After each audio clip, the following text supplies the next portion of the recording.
Halo Sobat Komsos, ketemu lagi di program Bisik Bincang Asik bersama Komisi Komsos Keuskupan Bandung.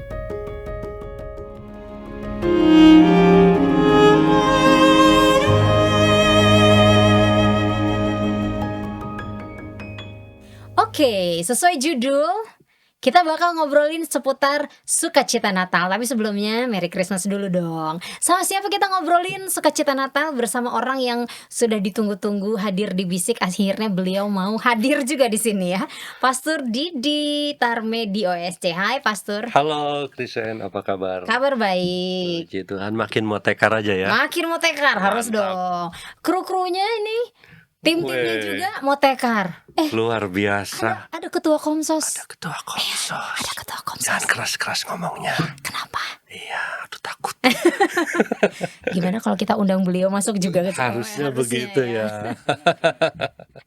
Oke, Romo Didi, kita bakal ngobrol seputar sukacita Natal. Tapi sebelumnya selamat Natal dulu ya, Mo. Terima kasih, selamat Natal Krisen. Bersukacita? Selamat Natal semuanya. Iya, selamat Pastinya. Natal juga. Oh, penuh sukacita, Mo. Penuh sukacita pastinya. Haris ya? Haris lagi. Haris mah anaknya Om Darna ya. Iya betul. Harus penuh sukacita kah Natal? Ya begitulah sepertinya. Kenapa? Kenapa ya? Kenapa harus bersukacita? Karena kita diberi hadiah terindah oleh Tuhan. Oh. Wow, apa itu? Yang sesuatu yang berharga ya Yang pastinya. berharga, kado terindah. Oh, Kadonya apa? Tuhan sendiri datang. luar biasa. Luar biasa. Itu yang menjadi sukacita bagi kita. Nah itu, tapi nanti kita bakal kupas tuntas lanjutnya nanti.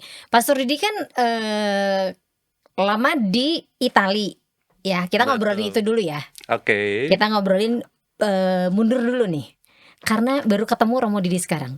Pengen korek-korek Setelah dulu. berapa ya? 6 tahun? Kayaknya 7 tahun ya. 7 tahun. Iya, Oke. kayaknya 7 tahun nih. Nah, Romo Didi di Itali. Nah, identiknya kalau misalnya kita di luar negeri itu kan wah, hiasan Natal dan lain sebagainya itu pasti lebih meriah. Ya kan? Mau kalau di Italia sendiri perayaannya gimana sih? Boleh ceritain gak nih ke Sobat Komsos? Yang belum pernah ke Itali, aku juga belum pernah sih. Yuk, kesana yuk, Ayo. kita temenin. Kita kayaknya syuting bisiknya di Itali, yuk Bener. Pastor. Di Piazza San Pietro itu bagus banget. Oh ya? Keren. Ceritain dong, biar bisa tergambarkan. Ya, tradisi Natal di sana dari segi liturgi ya sama ya. Liturgi gereja kan universal di mana-mana ya sama perayaannya, ritusnya begitu. Lalu yang menjadi istimewa mungkin selebrasi di luar liturgi itu sendiri.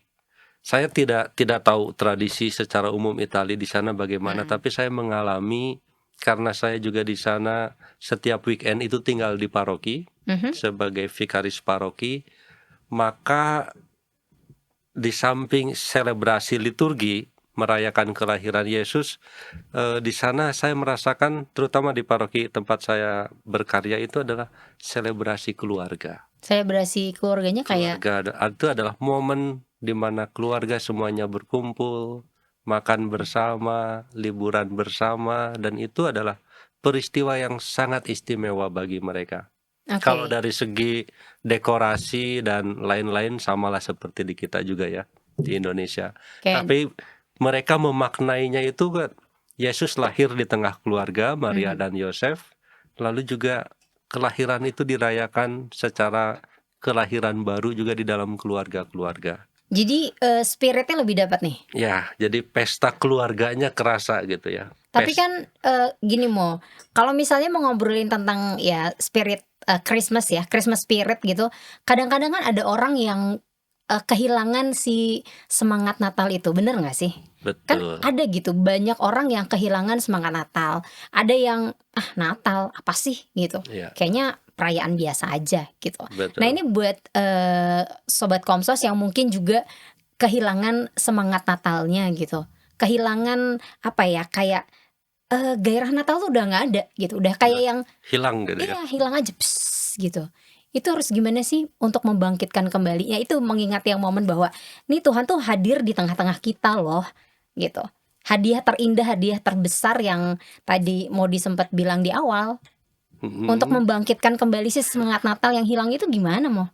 Biasanya itu terjadi juga karena pengalaman-pengalaman, karena situasi-situasi hidup Mhm. konkret yang membuat ada kekeringan, semacam kekeringan demikian, sehingga itu dari segi pengalamannya, dari segi liturginya juga, liturgi Natal ya gitu-gitu aja, lagunya juga itu-itu aja gitu. Mhm. Jadi banyak faktor yang memungkinkan gitu ya.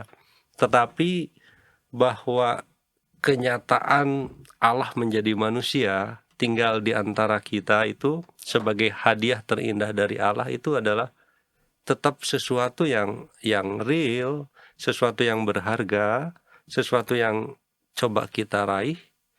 Maka untuk mengembalikan situasi kering juga memang butuh perjuangan terus-menerus.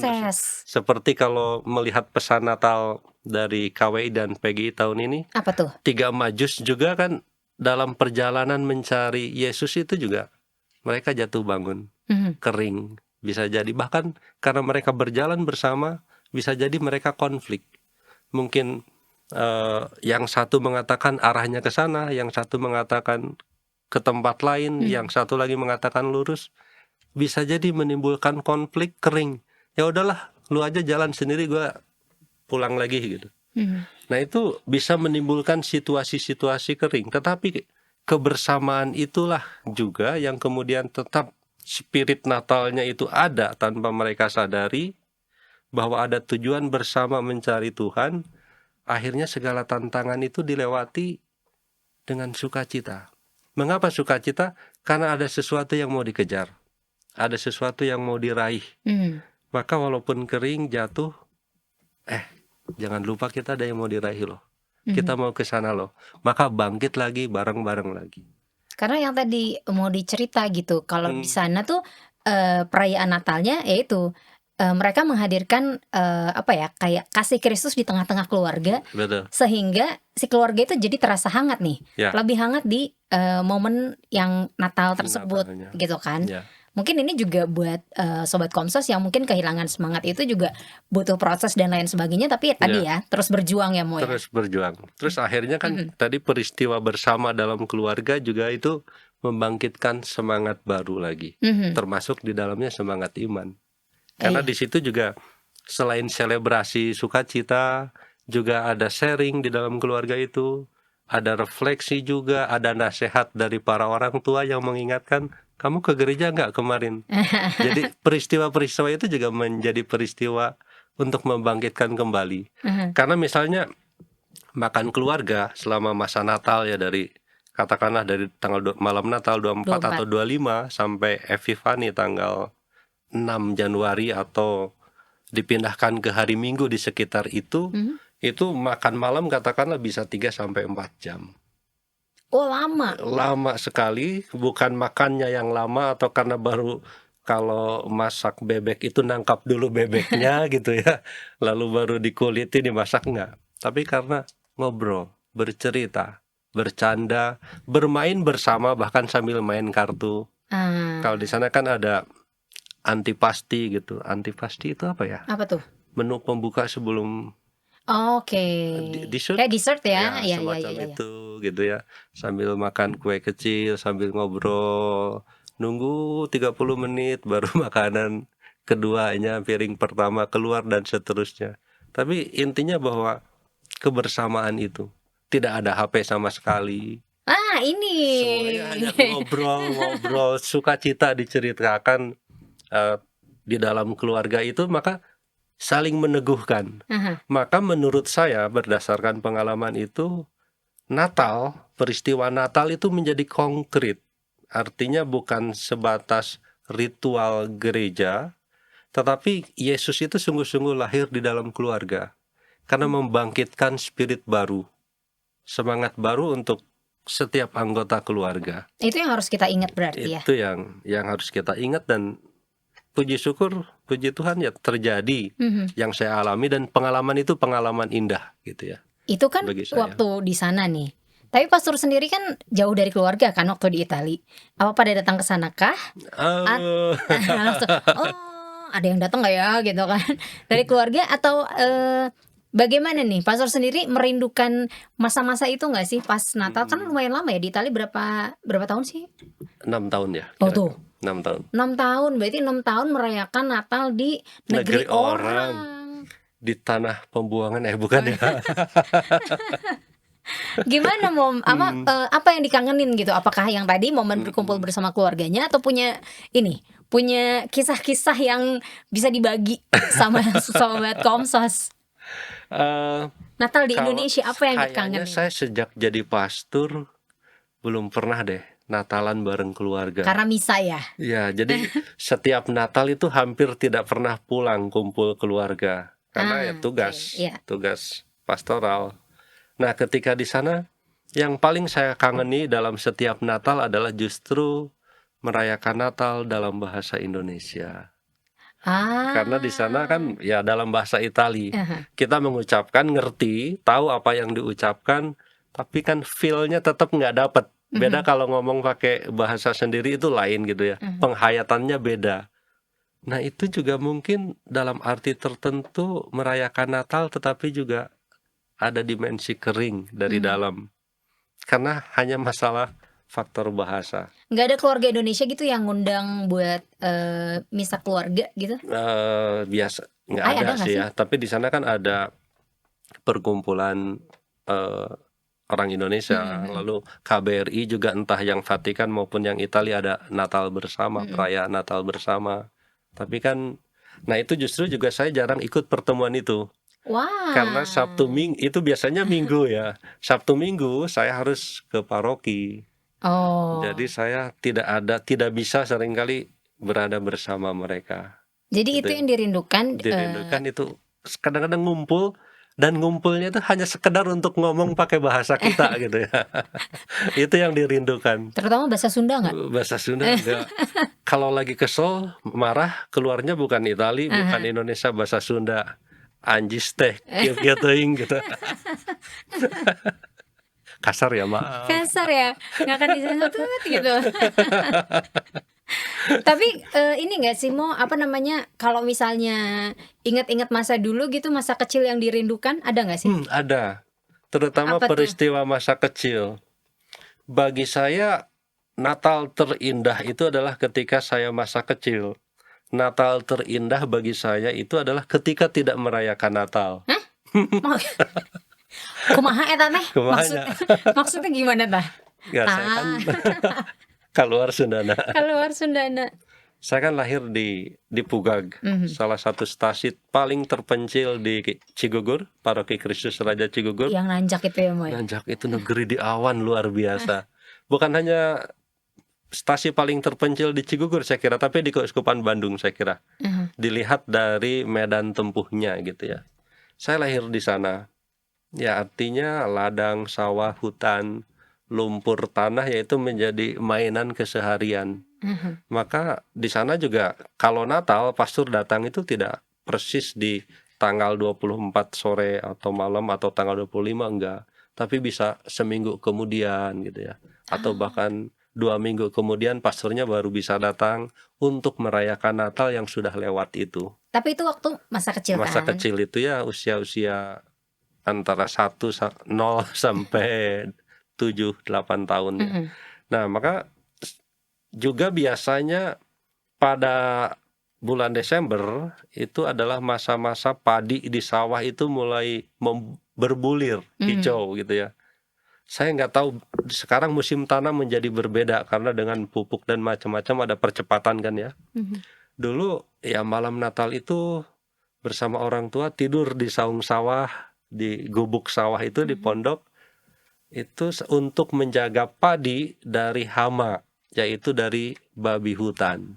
Itu Natal? Malam Natal Malam itu Natal? adalah menjadi rutinitas masa kanak-kanak Natal di situ, tetapi juga saya katakan menjadi paling indah juga karena itu adalah saat-saat saya diajari berdoa.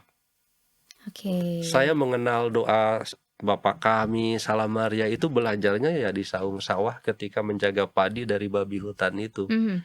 Dan akhirnya, tapi artinya kemudian ya setelah di kemudian hari, ini kayaknya peristiwa Natal paling indah deh. Yang saya kangen tapi nggak akan bisa lagi juga gitu. Ah hah. Itu artinya peristiwa Natal dalam arti bermakna banget. Maka ini adalah sukacita Natal paling indah bagi saya justru ketika tidak bisa merayakan Natal gitu gitu ya.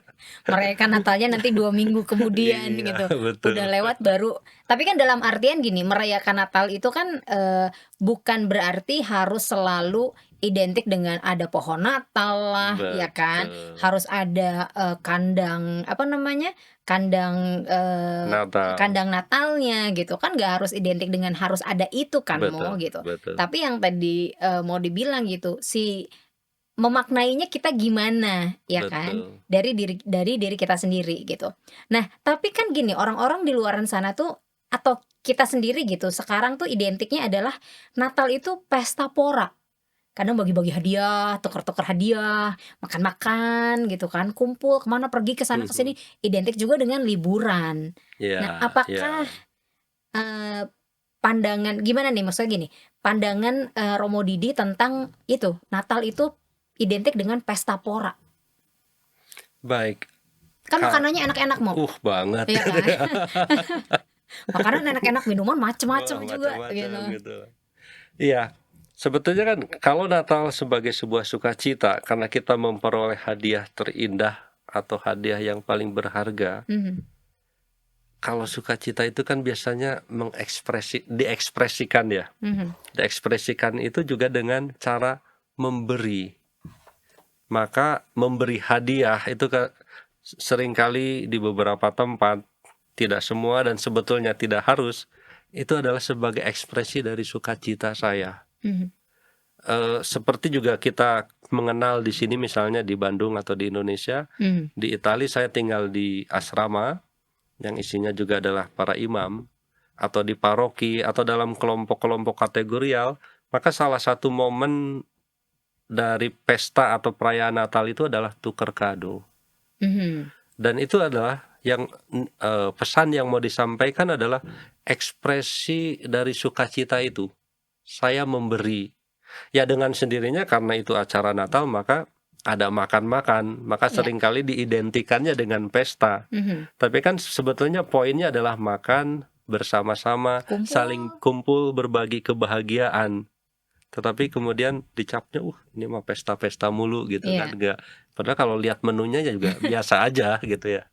Itu cuma momennya yang spesial sebetulnya. Tapi kan Itu kalau momen kumpul sebenarnya, bisa macam-macam ya, Mo, gitu. betul, Apakah memang harus ya itu tadi identik orang-orang tuh pasti bilang, "Ah, Natal nih orang Katolik atau orang orang Kristiani gitu pasti pesta pora nih pesta mereka," pora gitu kan. katanya Karena ya. makanannya enak-enak lah, ada hiasan dan segala macam, hadiahnya banyak gitu. Iya. Tapi memang saya kira pesta itu sudah sewajarnya ya, karena sukacita itu. Cuma pestanya pakai pora atau tidak ini nggak tahu ini gitu. Sama kan dalam keluarga juga ketika ada kelahiran bayi gitu ya, keluarga kumpul, Iya, tetangga kumpul gitu, berbagi sukacita di heeh. situ, lalu juga kan tuan rumah menyuguhkan makanan, Iya, betul minuman, betul itu betul. adalah saat pesta Iya, gitu ya. Itu adalah pesta, tapi tanpa pora gitu ya. mhm. Jadi pesta yang karena perayaan sukacita itu. Jadi Selebrasi tadi ya? selebrasi itu dirayakan, sukacita itu dirayakan dan kemudian dibagikan dengan hal-hal simbolis tukar kado tadi Mhm, gitu ya. Saya misalnya di Kolegio biasanya nanti rektor sebelum 1 bulan sebelum Natal itu memanggil satu-satu memberi kertas. Nanti kamu memberi kado kepada pastor A. ah, Maka selama 1 bulan itu atau 2-3 minggu sebelumnya, saya mengamat-amati pastor ini, sikapnya, perilakunya, dan terutama kebutuhannya apa. mhm. Sehingga nanti ketika memberikan kado sebagai hadiah Natal, saya memberikan apa yang sungguh dia butuhkan. Oke. Jadi supaya juga ya Bermanfaat kadonya juga ya? bermanfaat. Jadi kadonya memang tidak tidak mahal, tetapi bahwa itu adalah bermanfaat bagi orang itu juga menjadi seni tersendiri Mhm. ketika membagi sukacita itu. Karena nanti beli sesuatu yang mahal, ternyata dia tidak punya, tidak butuh Iya, atau sudah punya, kan menjadi sia-sia juga gitu dalam mhm. arti tertentu. Tapi juga kecil tapi bermakna. Bahkan bukan hanya barang, Kak, dalam arti, oh pastor ini sebetulnya dia nggak butuh apa-apa sih. Cuma dia punya kesulitan tertentu, kesulitannya ini. maka sebagai hadiah Natalnya ajak makan berdua, karena itu kalau konteksnya saya tidak di paroki ya. Ajak makan berdua, ngobrol.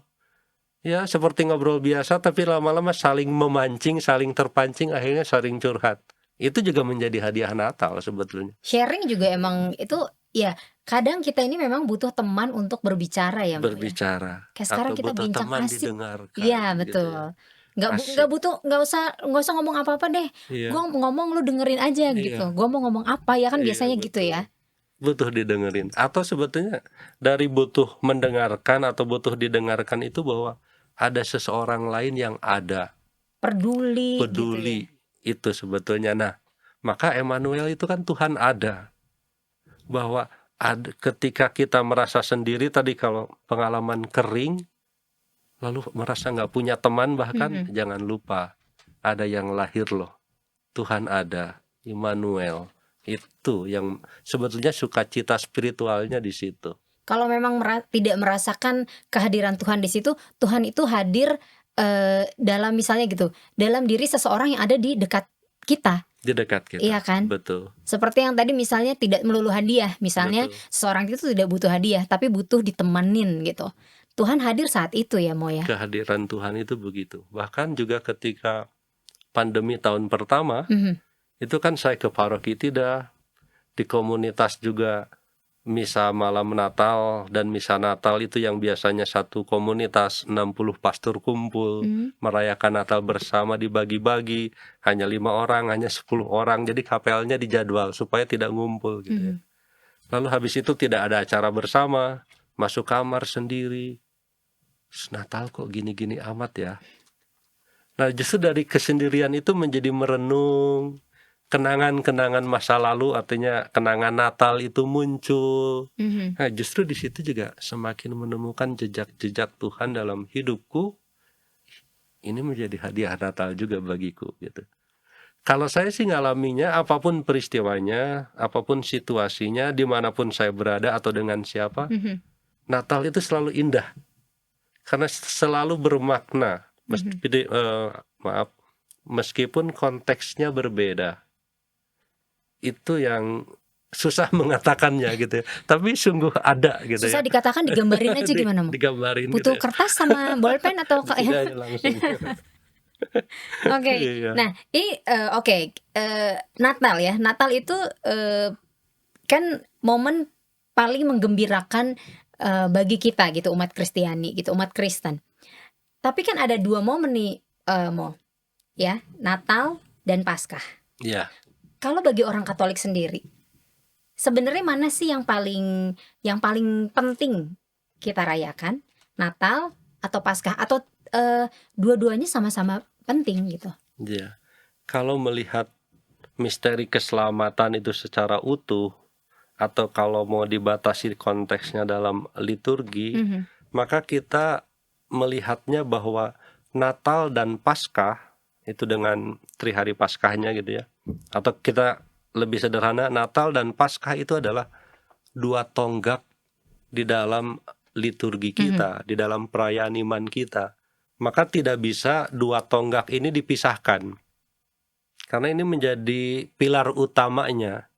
Nah, pilar ini kemudian dibantu persiapannya atau setelahnya dengan, kalau Natal kan ada Advent persiapannya, lalu Natalnya itu sendiri ada masa Natal dan seterusnya.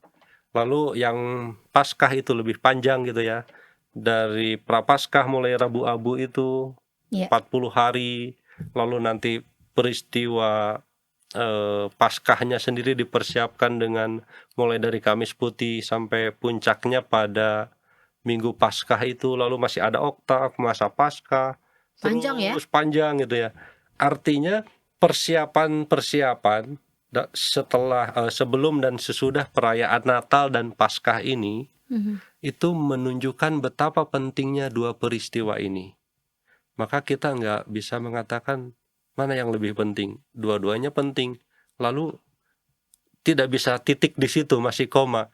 Karena dua-duanya penting, maka seluruh rangkaian liturgi sebagai persiapannya dan setelahnya juga menjadi penting. Semuanya menjadi penting karena itu adalah peristiwa Tuhan datang, Tuhan menyelamatkan semuanya. Maka waduh, saya mah Katolik napas gitu ya, nggak apa-apa, saya juga nafas kok gitu ya.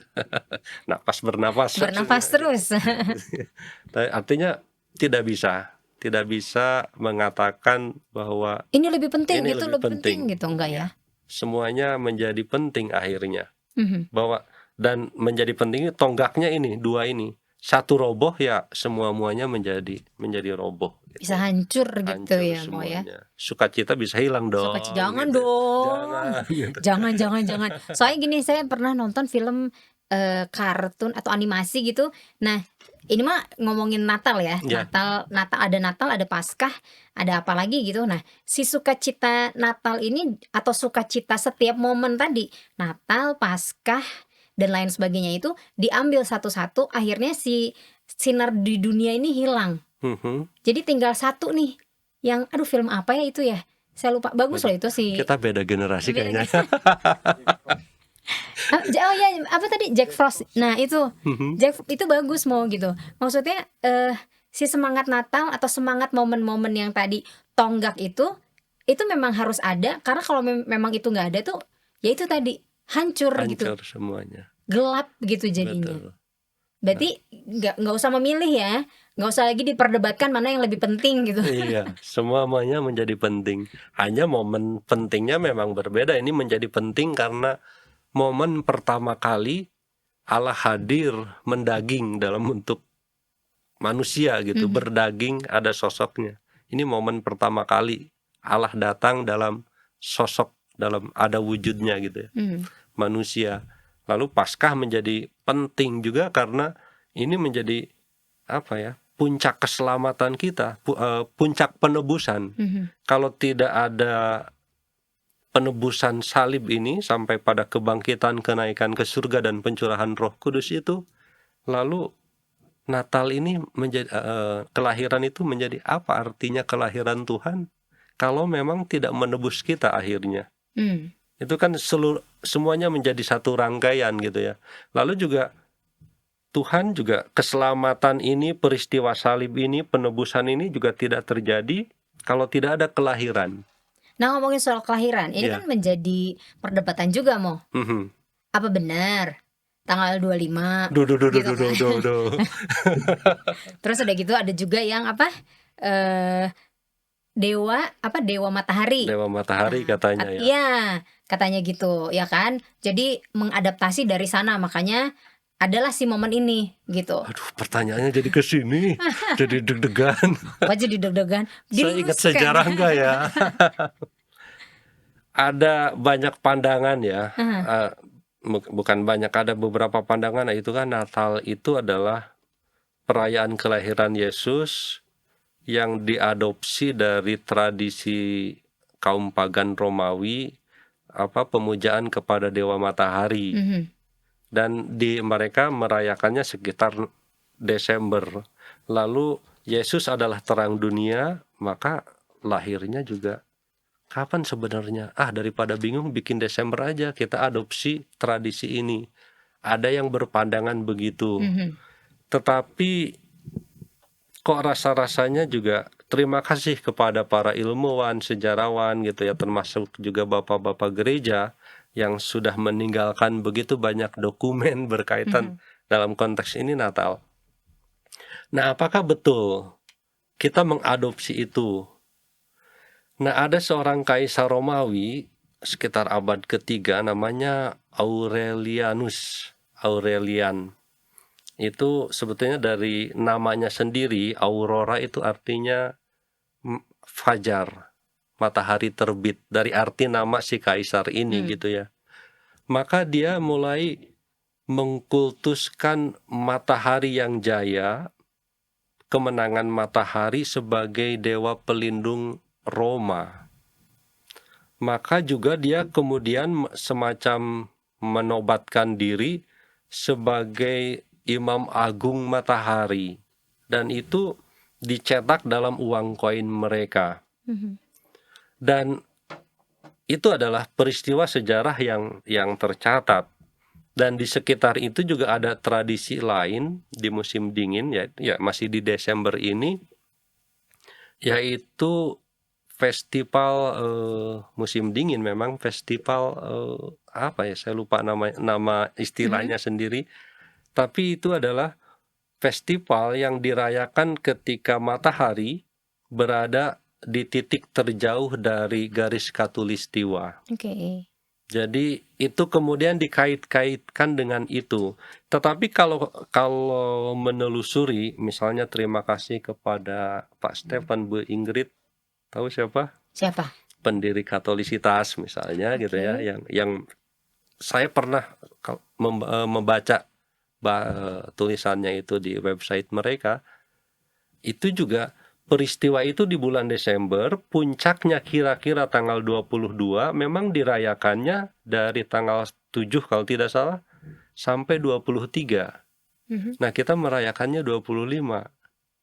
Terus pertanyaannya, kita ngadopsi gitu kan. Lalu ada kemungkinan, ini spekulatif ya, saya berbicara spekulatif. Lalu juga tadi Aurelianus tadi menjadikan dewa matahari itu yang menobatkan dirinya, bahkan apakah ada kaitannya dengan ini? Kemungkinan bisa jadi ada, gitu ya. Tetapi kemudian di masa berikutnya setelah Aurelianus ini ada Kaisar Julianus, itu dibaptis tapi kemudian meninggalkan gereja. Nah, ia kemudian menjadikan tanggal 25 Desember sebagai hari libur. Kita bicara tentang Kekaisaran Romawi ya, bukan kultur yang lain. Sebagai hari libur yang ditujukan juga ada kaitannya dengan pemujaan kepada Dewa Matahari ini. Pertanyaannya, Ini yang dirame-ramein gitu ya. iya. Lalu pertanyaannya, Julianus itu menjadikan tanggal 25 sebagai pemujaan kepada Dewa Pelindung Roma, Dewa Matahari itu pengaruhnya dari mana? Apakah karena dia mengagumi Aurelianus sebelumnya yang menobatkan diri sebagai Imam Agung Matahari, atau dari tradisi festival ini? Apakah ngambil dari situ? Tidak tahu. Tapi karena sebelumnya dia belajar kekristenan dan dibaptis, dia tahu bahwa Yesus juga disimbolkan sebagai terang dunia, matahari sejati, matahari kebenaran. Atau dia ngambil dari konsep Kristen, dari konsep gereja, sehingga menjadikan tanggal 25 sebagai hari besar, hari raya gitu ya. Ini kita nggak tahu. Tetapi kan dari gejala-gejala itu, gampangnya gini menyimpulkannya. Sebetulnya gereja Katolik kita itu mengadopsi tradisi mereka menjadikan hari Natal, atau mereka yang mengadopsi tradisi kekristenan untuk hari perayaan mereka berkaitan dengan Dewa Matahari. Ini spekulatif sekali lagi, tetapi pertanyaan ini juga menjadi refleksi kita, dalam arti bisa membuat kita percaya diri juga. Tidak demikian gitu loh. Kita tidak mengadopsi begitu saja tradisi luar yang kemudian diambil alih, dikait-kaitkan tanpa ada benarnya atau tanpa bermakna untuk gereja sendiri. Karena kitab suci sendiri sebetulnya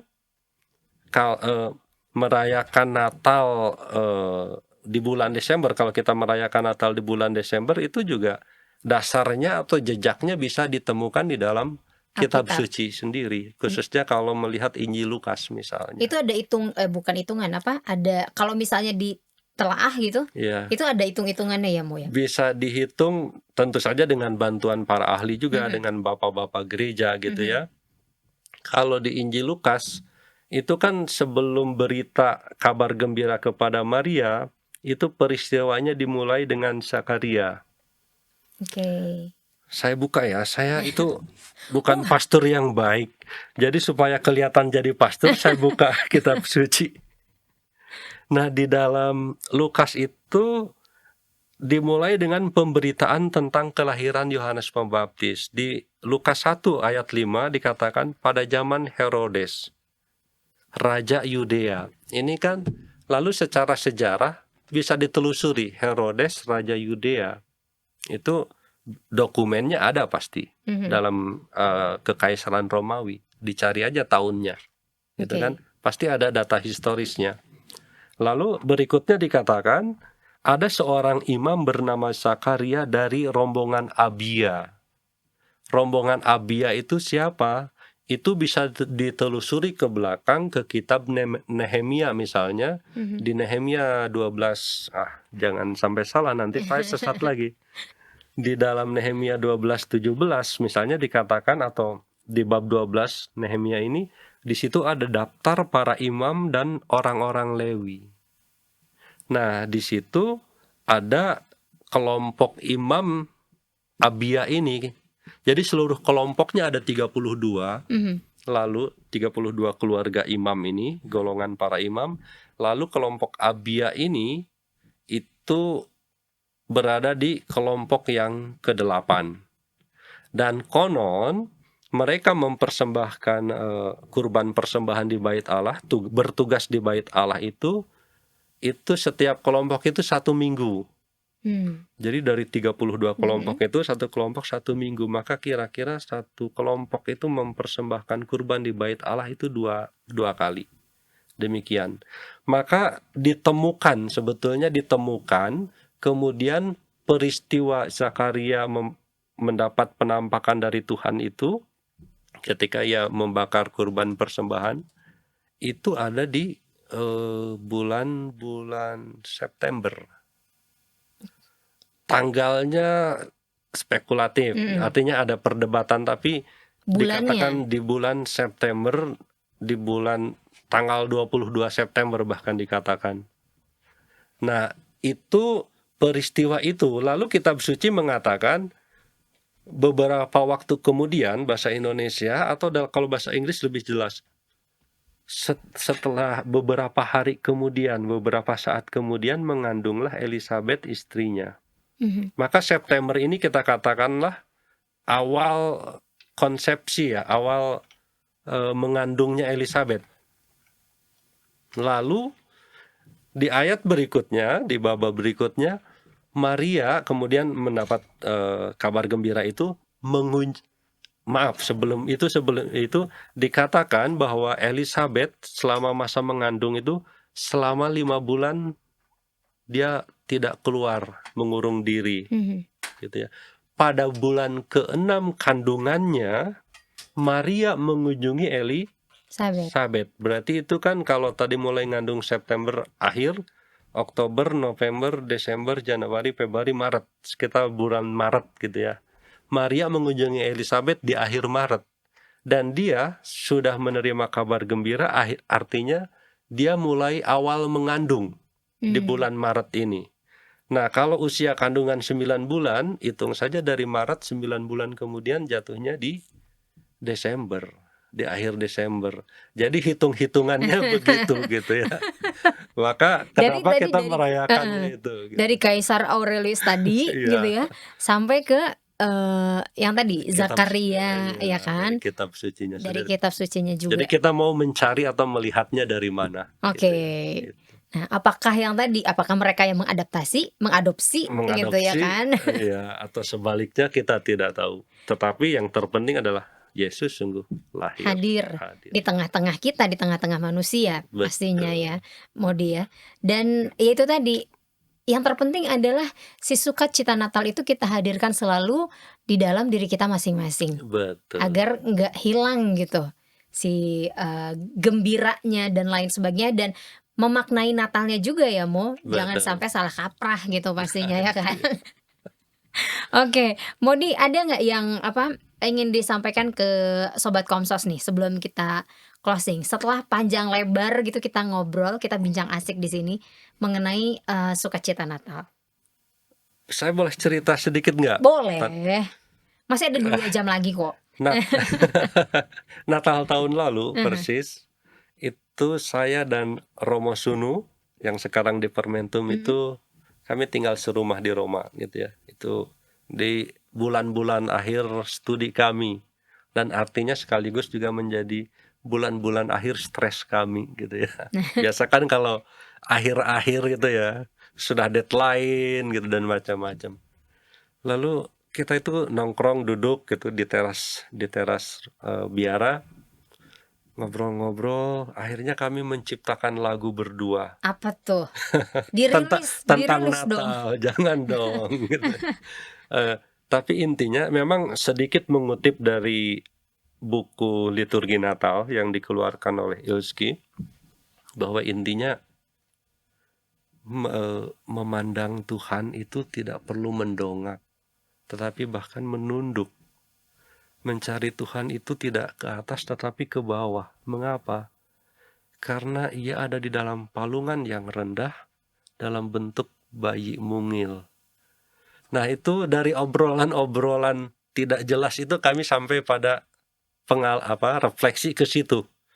Jadi mencari Tuhan itu justru dengan menunduk, dengan berlutut, bukan dengan tengadah dan menggapai-gapai. Nah, dari situlah kami mencoba membuat syairnya, lalu kemudian membuat nadanya. Romo Sunu expert di bidang itu gitu ya. Oke, mari kita dengarkan, ini dia lagunya. Tidak ada. Nggak ada. Nah, dari situ kemudian ya kembali ya, Natal itu adalah saat kita menerima hadiah. Maka ini kan kalau Natal ada persiapan seperti juga Paskah, dengan masa-masa biasanya ada sakramen tobat gitu ya. Saya seringkali, tidak selalu, tergantung konteks, mengatakan, yuk kita bikin hadiah Natal yuk gitu. Terus kaget gitu, maksudnya apa? Tenang, kita nggak perlu mengeluarkan uang membeli kado, nggak. Kita tidak perlu membuat sesuatu yang indah untuk dipersembahkan. Tapi karena kita sudah menerima sukacita Natal, kita sudah menerima hadiah yang adalah Tuhan sendiri, maka mari kita juga bercermin apa yang rapuh, apa yang lemah, apa yang menjadi dosa kita selama ini. Dari sekian banyak kerapuhan itu, kita ambil satu saja kecil untuk kita perbaiki, untuk kita rubah, dan ini bisa menjadi hadiah. Hadiah untuk siapa? Untuk diri sendiri dan untuk orang-orang yang ada di sekitar kita. Maka itu adalah hadiah Natal juga untuk kita semua. Nggak nyangka mau saya udah kayak pastor belum? Soalnya kalau di Komsos biasanya dulu ya, Komsos dulu bukan sekarang. Pastor ini saya kalau pergi nggak disangkin itu pastor nggak ya? disangkin. Jadi yang staf Komsosnya langsung diambilin tasnya, dibawain barangnya gitu. Saya dicuekin karena disangka sopir begitu. Yang disangkain pastor on staff. Itu dia, gitu ya. Nah, maka saya tadi ngomong begitu supaya kelihatan jadi pastor sedikit. Tapi benar, itu luar biasa sekali. Betul. Lagunya benar nggak akan dinyanyiin ini? Masih ada filenya tapi saya malu dengerin suara sendiri. Itu adalah pengalaman. Maka juga ya itu tadi, kebersamaan selalu menjadi konteks kelahiran. Maka pesan Natal tahun ini juga selalu menekankan kebersamaan. 3 orang Majus itu berjuang jatuh bangun mencari bintang, mencari Tuhan. Dan ketika pulang sudah menemukan, harus menempuh jalan lain. Juga yang para Bapak Uskup beserta saudara-saudara kita dari gereja dalam PGI, itu jalan pulang juga belum tentu semudah perjalanan datang. Tetapi ya itulah, sukacita Natal itu memang menjalaninya tidak mudah, tetapi selalu indah. Itu yang penting. Begitu. Thank you banget ya Moody. Sama-sama. Mau hadir akhirnya di Bisik. Saya jadi malu. Kenapa? Grogi. Aduh. Ternyata Romo Didi bisa serius juga. Baru tahu saya. Jangan bilang-bilang. Enggak, saya akan bilang-bilang kalau Romo Didi bisa serius. Ini rahasia kita berdua ya. Rahasia saja. Betul. Modi, thank you ya sudah mau hadir di Bisik. Terima kasih Krisen. Kita nanti ngobrol-ngobrol lagi, ngopi-ngopi di tempat lain. Ini sebenarnya boleh diminum loh. Boleh ya. Boleh dong. Kita rayakan Selamat Natal. Selamat Natal, Mo. Oke. Selamat Natal juga Sobat Semuanya Kompas. selamat Natal. Terima kasih sudah hadir di Bincang Asik kali ini, sudah menonton episode kali ini. Sukacita Natal pastinya selalu kita hadirkan di tengah-tengah keluarga kita, di diri kita sendiri juga. Kita ketemu lagi di episode selanjutnya pastinya. Terima kasih. Terima kasih semuanya. Selamat Natal.